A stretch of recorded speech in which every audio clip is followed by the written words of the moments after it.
Hello दोस्तों, मेरी classes में आपका स्वागत है और मैं संतोष कुमार आप सबों का हार्दिक अभिनंदन करता हूं।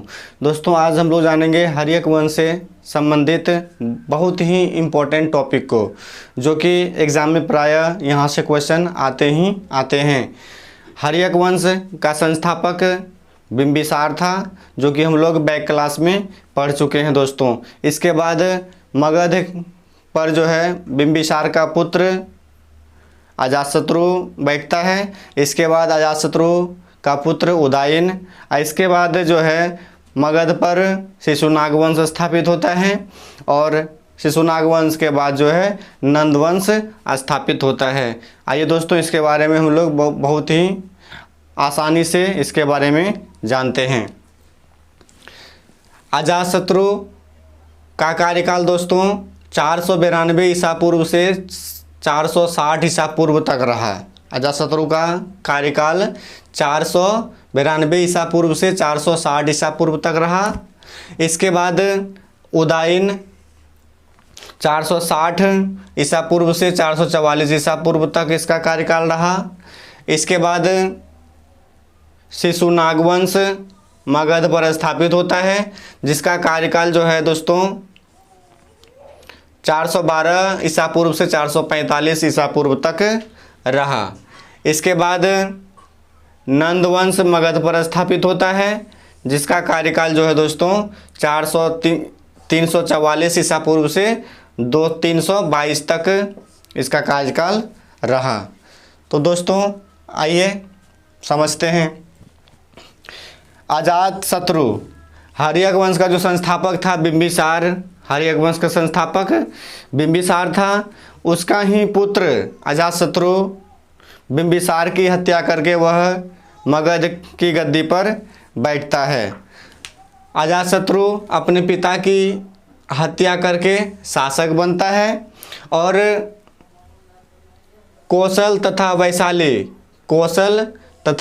वैशाली को पराजित कर मगध में मिला लिया जाता है। अजातशत्रु अपने पिता बिंबिसार की हत्या करके मगध का शासक बनता है और वह कौशल और वैशाली के शासक को पराजित कर उस क्षेत्र को अपने मगध में मिला लेता है। इसके बाद वैशाली के युद्ध में रथमुसल और महाशिलाकंटक नामक हथियारों का प्रयोग किया जाता है। दोस्तों, ये बहुत ही एग्जाम में पूछे गए हैं क्वेश्चन, इसे ध्यान में रखेंगे। वैशाली के युद्ध में रथमुसल और महाशिलाकंटक नामक हथियारों का प्रयोग करके अजातशत्रु जो है वहाँ विजय हासिल किया था। इसके बाद अजातशत्रु का उपनाम कुनिक था। बहुत ही महत्वपूर्ण क्वेश्चन है दोस्तों। अजातशत्रु का उपनाम कुनिक था। अजातशत्रु का उपनाम कुनिक था। अजातशत्रु का मंत्री वर्षकार या वर्षकार था। अजातशत्रु का मंत्री वर्षकार था। कहा जाता है दोस्तों, जब वज्जी पर अजातशत्रु विजय हासिल नहीं कर पाया था, वज्जी संघ पर जब अजातशत्रु विजय हासिल नहीं कर पाया था, तो वह वर्षकार की सहायता से ही वह वहाँ फूट डालो और राज करो की नीति को अपनाकर वज्जी पर विजय प्राप्त किया था। वर्षकार एक सुयोग्य और सुप्रसिद्ध मंत्री था अजातशत्रु का। इसी की सहायता से वह वज्जी पर विजय हासिल किया था। तो याद रखेंगे दोस्तों, अजातशत्रु का जो मंत्री था वह वर्षकार था। अवंती के आक्रमण से बचने के लिए राजगीर की किलेबंदी करवाई थी अजातशत्रु। अवंती का शासक दोस्तों उस समय चंड प्रद्योत था। अवंती जो कि मध्य प्रदेश में पड़ता है, उस समय अवंती का शासक चंड प्रद्योत एक महान प्रतापी शासक हुआ करता था, जिसके भय से अजातशत्रु राजगीर के चारों ओर किलेबंदी करवा दिया था, ताकि अवंती का शासक जो है मगध पर जो है आक्रमण न कर सके और अजातशत्रु सही ढंग से अपने राज्य व्यवस्था को चला सके। ऐसी इनकी नीति थी। तो अवंती के आक्रमण से बचने के लिए राजगीर में क्या किया था दोस्तों, ये किलेबंदी करवा दिया था। राजगीर का किलेबंदी करवा दिया था। अजातशत्रु के काल में ही दोस्तों प्रथम बौद्ध संगीति का आयोजन होता है। अजातशत्रु के काल में ही प्रथम बौद्ध संगीति का आयोजन होता है और यह दोस्तों भगवान बुद्ध के मृत्यु पश्चात आयोजित की जाती है। भगवान बुद्ध की मृत्यु 483 ईसा पूर्व में होती है दोस्तों। उसके पश्चात यानी भगवान बुद्ध की मृत्यु उपरांत 483 ईसा पूर्व में अजातशत्रु के कार्यकाल में प्रथम बौद्ध संगीति, प्रथम बौद्ध सभा का आयोजन होता है। इसकी अध्यक्षता महाकश्यप करते हैं। इसकी अध्यक्षता महाकश्यप करते हैं और यह स्थान राजगृह के सप्तपर्णी नामक गुफा में आयोजित हुआ था।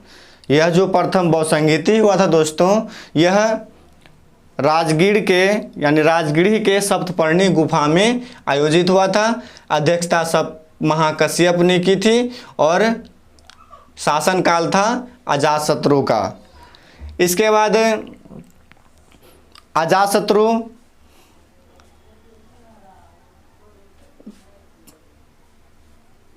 अपने पुत्र उदयन के द्वारा जो है मारा जाता है। उदयन राजा बनने के लिए अपने पिता अजातशत्रु की हत्या कर देता है। दोस्तों यह इस वंश की महत्वपूर्ण विशेषता है कि अपने पिता की हत्या करके पुत्र जो है राजा बनता है। इस वजह से इस वंश को पितृहंता वंश के नाम से भी जानते हैं। जिस तरह से अजातशत्रु अपने पिता बिंबिसार की हत्या करके राजा बना, उसी तरह इसका पुत्र उदयन भी जो है अजातशत्रु की हत्या करके राजा बनता है। उदयन का कार्यकाल दोस्तों 460 ईसा पूर्व से 444 ईसा पूर्व तक रहता है। उदयन अपने पिता अजातशत्रु की हत्या करके मगध का शासक बनता है और गंगा तथा सोन नदी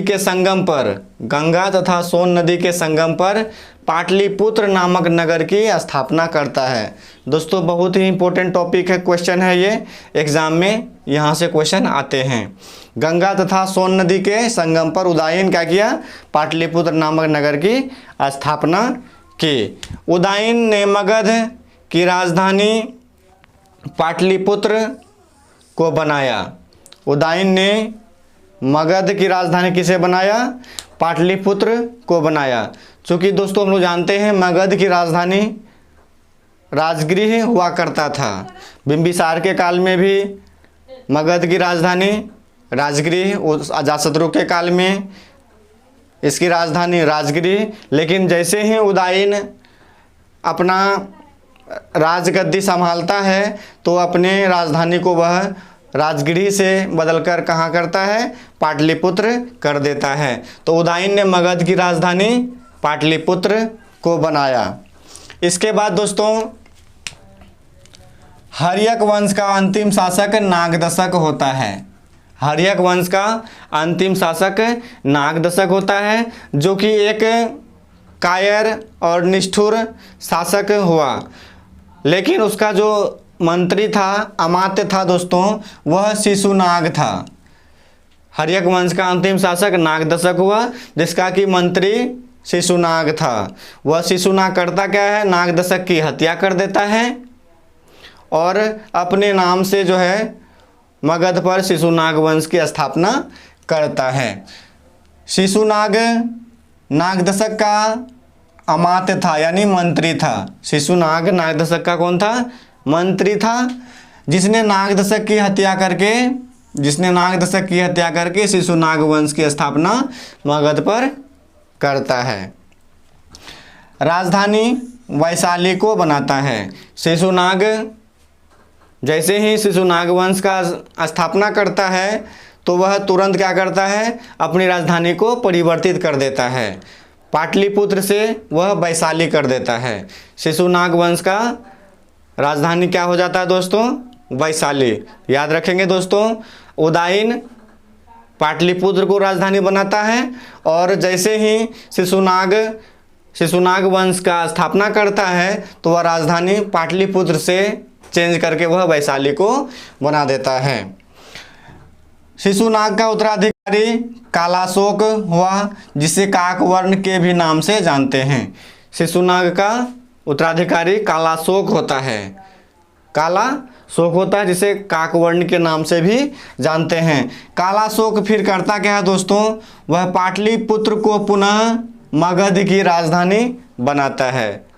कालाशोक जैसे ही राजा बनता है तो वह क्या करता है, वैशाली को चेंज करके पुनः पाटलिपुत्र को वह अपनी राजधानी बनाता है। तो दोस्तों यहाँ से याद रखेंगे, उदयन जैसे ही राजा बनता है तो राजगिरी से राजधानी परिवर्तित करके वह पाटलिपुत्र को बनाता है। और जैसे ही फिर शिशुनाग वंश स्थापित होता है तो शिशुनाग क्या करता है, पाटलिपुत्र को चेंज करके वह वैशाली को राजधानी बना देता है। और फिर जैसे ही शिशुनाग का उत्तराधिकारी कालाशोक बनता है तो वह वैशाली को चेंज करके पुनः फिर राजधानी पाटलिपुत्र लाता है। ये बातों को याद रखेंगे। इसके बाद द्वितीय बौद्ध संगीति कालाशोक के काल में आयोजित होता है दोस्तों, 383 ईसा पूर्व में।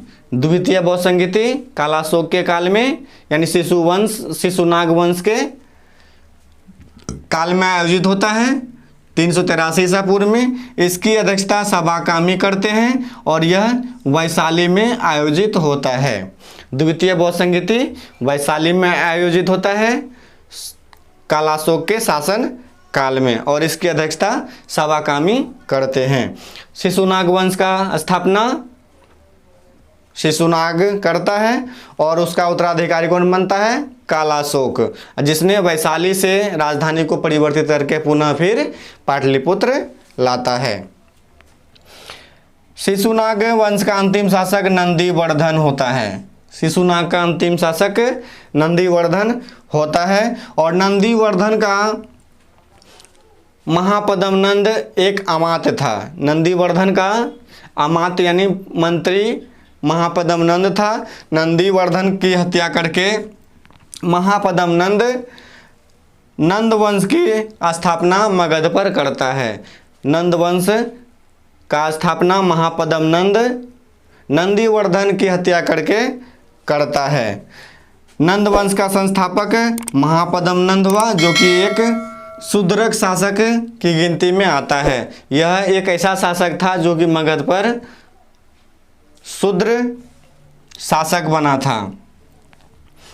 इनकी उपाधि थी दोस्तों सर्व छत्रांतक और एकराट।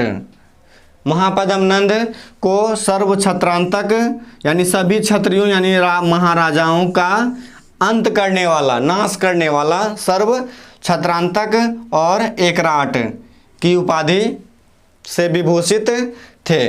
तो महापद्मनंद नंदवंश की स्थापना करता है और इसे सर्व छत्रांतक और एकराट की उपाधि से विभूषित किया जाता है। और इसका अंतिम शासक घनानंद होता है। नंदवंश का अंतिम शासक कौन होता है, घनानंद होता है, जो कि एक दुष्ट शासक था। घनानंद एक दुष्ट शासक था। इसी के समय भारत पर आक्रमण जो है, यूनान का शासक सम्राट सिकंदर जो है भारत पर आक्रमण किया था। नंदवंश यानी नंदवंश के शासनकाल में ही जो है सिकंदर भारत पर आक्रमण किया था। उस समय भारत का जो है नंदवंश का शासक घनानंद था।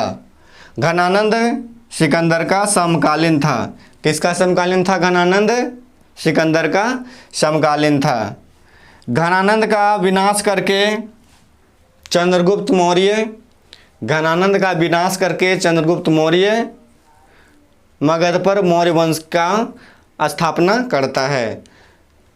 घनानंद का यानी नंद वंश का विनाश करके चंद्रगुप्त मौर्य चाणक्य की सहायता से नंद वंश का विनाश कर चंद्रगुप्त मौर्य मगध पर मौर्य वंश स्थापित करता है। इसके बाद मगध पर मौर्य वंश स्थापित होता है। इसके बारे में हम लोग फिर आगे की क्लास में बहुत ही आसानी से समझेंगे। दोस्तों यह वीडियो कैसा लगा ज़रूर कमेंट कीजिए, लाइक कीजिए और शेयर कीजिए। यदि अच्छा लगा हो तो हमारे चैनल को ज़रूर से ज़रूर सब्सक्राइब कीजिए। वीडियो देखने के लिए धन्यवाद।